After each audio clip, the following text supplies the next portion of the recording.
Welcome to Real World Peaceful Parenting, a podcast for parents that are tired of yelling, threatening, and punishing their kids. Join mom and master certified parent coach Lisa Smith as she gives you actionable, step-by-step strategies that'll help you transform your household from chaos to cooperation. Let's dive in. Welcome to today's episode. I am so excited to be with you here today. Yes, I am. I am excited. Today, we are going to talk about autonomy and teens, and why it magically shows up out of the blue one day and whammies many of us parents. So let's dig in here. Around the age of 12, many kids begin to show a great need for autonomy. Autonomy is the state of being self-governing and independent. Whew. You feel me? You got one of those? Oh my goodness. I have a kid that absolutely thrives on autonomy. That is his number one need, and probably the thing that dysregulates him the most when he feels a lack of autonomy. So I consider myself a world-class expert on self-autonomy and kids. Now, your sweet little one, who for 12 years has functioned somewhat comfortably in your protective shadow, might suddenly want to make all the decisions and choices on her own and be in control of everything she thinks, feels, and does. Have you had this experience? 12-year-olds are beginning to make the move to adulthood, the big move, with all the independence and freedom that comes with it. And they want it right now. And many parents agree it is one of the most difficult stages of childhood to parent, because many 12-year-olds, seemingly overnight, start pushing the envelope, testing boundaries, defying your rules and expectations just because they can. Some even threaten to run away because they believe that they are the first 12-year-old in the history of mankind to be totally self-sufficient, and that they need absolutely nothing at all from their parents. And this inevitably provides a rich opportunity for conflict. Now, if this sounds familiar to you, you know what I'm talking about. You're there right now. You feel like it's coming, or you've been there. Let me assure you that you, yes, you, are not alone. And this is not only normal, but necessary. Let me explain. Back in caveman days, way long ago, teenagers had to know how to hunt, survive saber-toothed tigers, and procreate to keep mankind going. They had to leave their parents' cave to find their own cave and start their own family in order for this to happen. It's part of the evolutionary process. And thankfully, the human species has evolved to where we are today in modern times.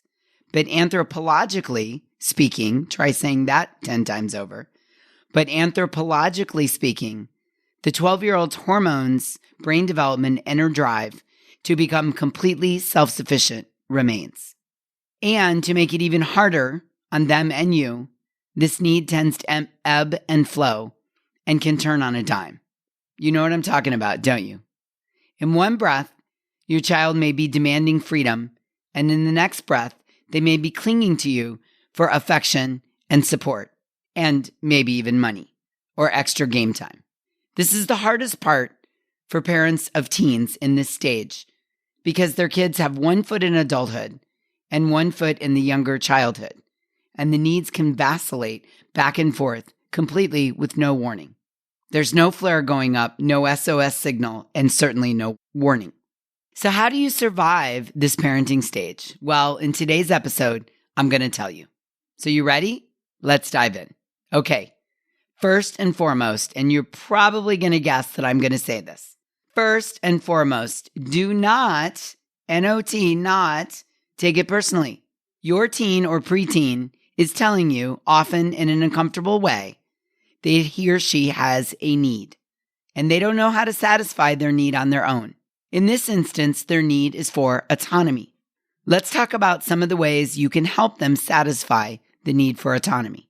One thing you can do is consider, where can you give your teenager more autonomy and freedom to make their own choices. Like, what decisions can you let him or her make? Where can you give her some independence? Where can you help them fill that need in a non-risk way? Because another thing that happens with puberty is risk starts to become more and more attractive and exhilarating. So you want to help curb that desire for risk by giving some autonomy in areas that have little risk. Footnote, pick your battles consciously, carefully, objectively. Compare some of the things you're currently concerned about to some of the things that are soon coming down the pike, like driving, drinking, and intimate relationships. For instance, it may be safer for 12-year-olds to find some autonomy in things like snacking or gaming than in more destructive ways like shoplifting or vaping. You may need to do some thought work and inner child healing here. Some things you're most concerned about may not be as risky for your teenager as your brain wants you to believe. Be honest with yourself about the areas where you tend to catastrophize. And remember, your teen's experience is not your experience, nor will it be the same as the experience you had when you were a teenager. Remember, your child's experience of life is and will continue to be unique from yours and different, particularly those of you who are working so hard to show up as a peaceful parent. And as you well know, and may have personally experienced yourself as a teenager, I am here to tell you, dun, dun, dun, dun, dun, despite how you parent your teenager, he or she will make some mistakes along the way, and sometimes big ones, and they will hurt them, you, and maybe others. But we want to be careful not to teach our kids to avoid or be afraid of mistakes. We want to teach them how to learn and heal from them. Mistakes and growing pains are inevitable at every stage of life, but especially the teen years. And we want to be there in a place of connection and support when these mistakes happen. We want to do this work now when they're 12, so our kids will always know they can come to us when things get hard, even in the midst of big, giant mistakes. Keeping that in mind, I want to encourage you to be careful not to punish your teenager for wanting or needing autonomy. It's important to set boundaries and limits and follow through on the consequence you put in place when they start to push past those limits. But I don't recommend you punish in the moments of surprise when your child seeks to satisfy their need for risk or autonomy in ways you've never seen coming. And I recently saw the perfect meme that illustrates this. Discipline says, I'll teach you how to do it right, while punishment says, I'll make you regret doing it wrong. We definitely do not want to make our kids regret their mistakes, but we do want to teach them how to do it right. And this is an important time in these teen years when the hormones are coming and the brain is expanding and developing and pruning itself, and risk is coming into play, and the prefrontal cortex is starting its next phase of development. We absolutely want to make sure that we're modeling and messaging, I'll teach you how to do it right, rather than I'll make you regret doing it wrong. Yeah? Awesome. I encourage you also to regulate yourself and get into your higher brain before you attempt to teach, fix, or threaten. Look for solutions instead of punishments. Children need to learn how to fix their mistakes, not pay for them. If you come down on your teenager for something like sneaking snacks or sneaking extra game time, and I'm talking about coming down in a punishing or threatening way, then down the road when they make really, really big risky mistakes, it may feel to them that you are always angry at them and they can't do anything right. And this is the opposite of the goal you want of connection and cooperation. Some of the limits you currently have on some less risky things would be a great place to start allowing for some more autonomy. One tool that may benefit you both is to allow your teenager to decide on the limit up front. Then you can help him keep to that limit. You can help hold him accountable. This is a fantastic way to start to teach your teenager how to set and keep limits for himself, which is discipline and probably your ultimate goal in parenting. Another very important tool at this stage is communication. Ask your teenager why he wants to do the thing he wants to do. What will she get out of it? And remember to use the tool Tell Me More. This is a beautiful opportunity to deepen your learning, understanding, and build connection. And remember, connection is when your child feels seen, heard, and valued. Imagine you as a teenager, someone asking you, help me understand. Why do you want to do this? What will you get out of it? Tell me more. Oh, I would have loved for someone to have taken a moment to try to understand what I was shooting for or what I was aiming for or what I wanted. Really to have dug deeper and helped me try to assess, what do I want to get out of this? That, my friends, that is connection. When your child, when your teenager feels seen, heard, and understood. And then when she's finishing stating her case, take time to consider her point of view. Really mull it over. See it from her side.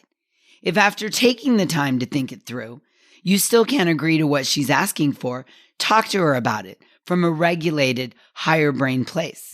You can say something like, I get that you believe you're old enough to do what you want to do when you want to do it and make every decision for yourself. I totally understand that you have a need to be in complete control of your own life. I hear you. I get it. And at the same time, son or daughter, your brain is not fully developed, and there is really nothing you can do to speed up that process. Your brain won't be fully developed until the age of 25. The good news, though, is that you will be considered an adult when you turn 18. And if you choose to move out of the house when you're 18, you will have all the autonomy you want. You will have your own job, you will make your own money, and you will take care of your own responsibilities. In a very short amount of time, you will be free to make all your own choices and decisions. And I'm so looking forward to that time just as much as you are. I can't wait to see the adult you're going to turn out to be. And I respect and understand how much you want it to be right now. But in reality, you have a few years yet to go. So in the meantime, while you're 12 or 14 or 17, it's my job to continue to guide and support you in your needs, including your need for autonomy. I can't give you everything you want right now because I have the fully developed brain and I can see the consequences that would come of that. But what I am willing and able to do is to give you more and more and more autonomy and freedom as I can in areas that work for both of us. So let's figure out what some of those areas might be.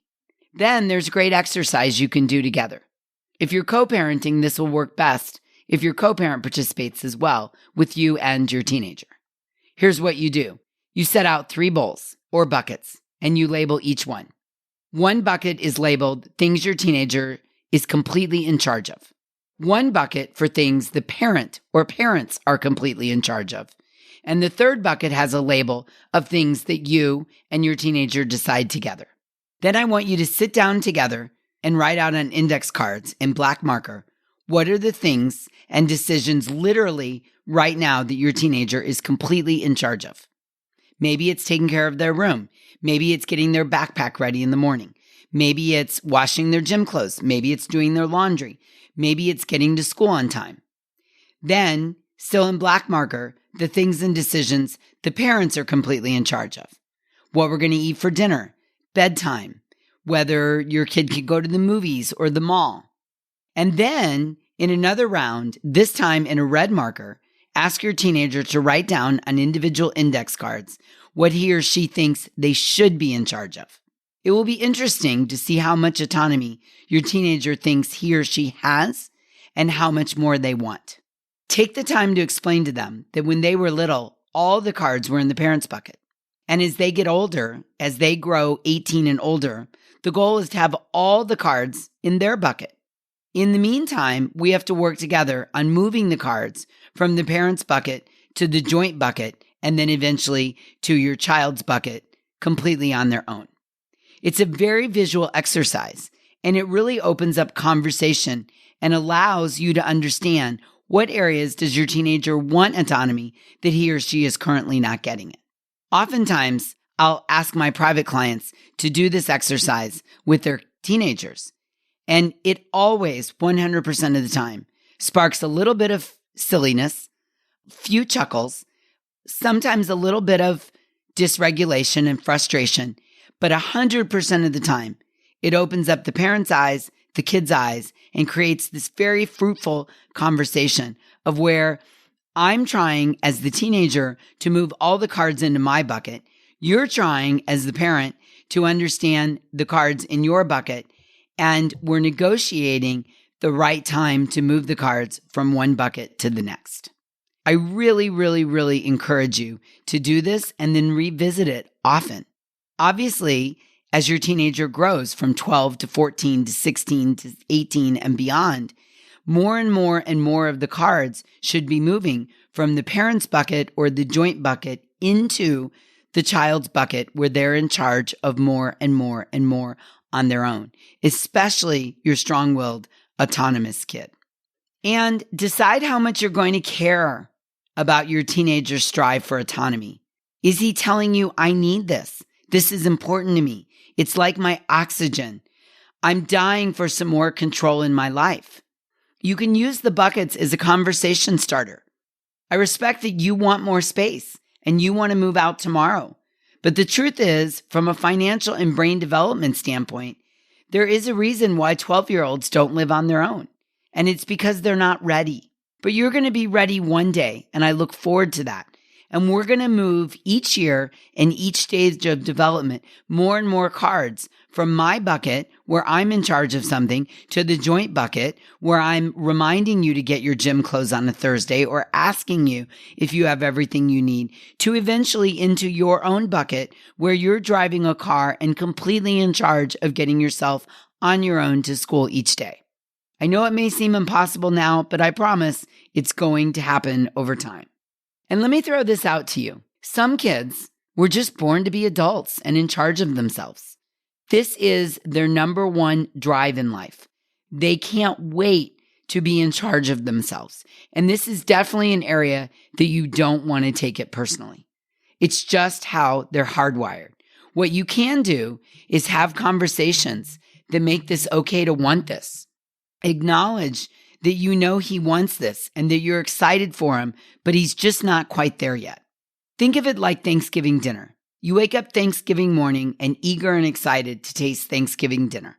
Oh man, it's going to be so good. So good. I can already taste the pumpkin pie and the stuffing and the green bean casserole. But it still takes 5 hours to prepare it and get it on the table, no matter how bad you want it or how ready you are. While we're in the preparation phase of getting it on the table and a teenager, I want to be your assistant. I want to help you get ready to launch on your own. I want to help you prepare. Sure, maybe I need to let go a little bit as the parent, but we can work on this together. This is going to be an ongoing conversation between you, me, and your other parent for the next 6 years. But for right now, let's get as many cards in your bucket as possible. Based on your age, your emotional development, your brain development, what you're capable of, what you're interested in, and what your financial resources are.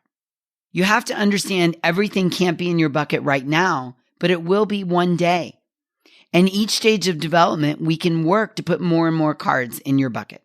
As the parent, the more you get out and have a proactive conversation about this, the more you talk about it, the more you conceptualize it, the more you reassure your 12-year-old, your teenager, the more he or she will be able to see it and understand it. He needs to feel like you're on his side of the table rather than fighting him across for it for control.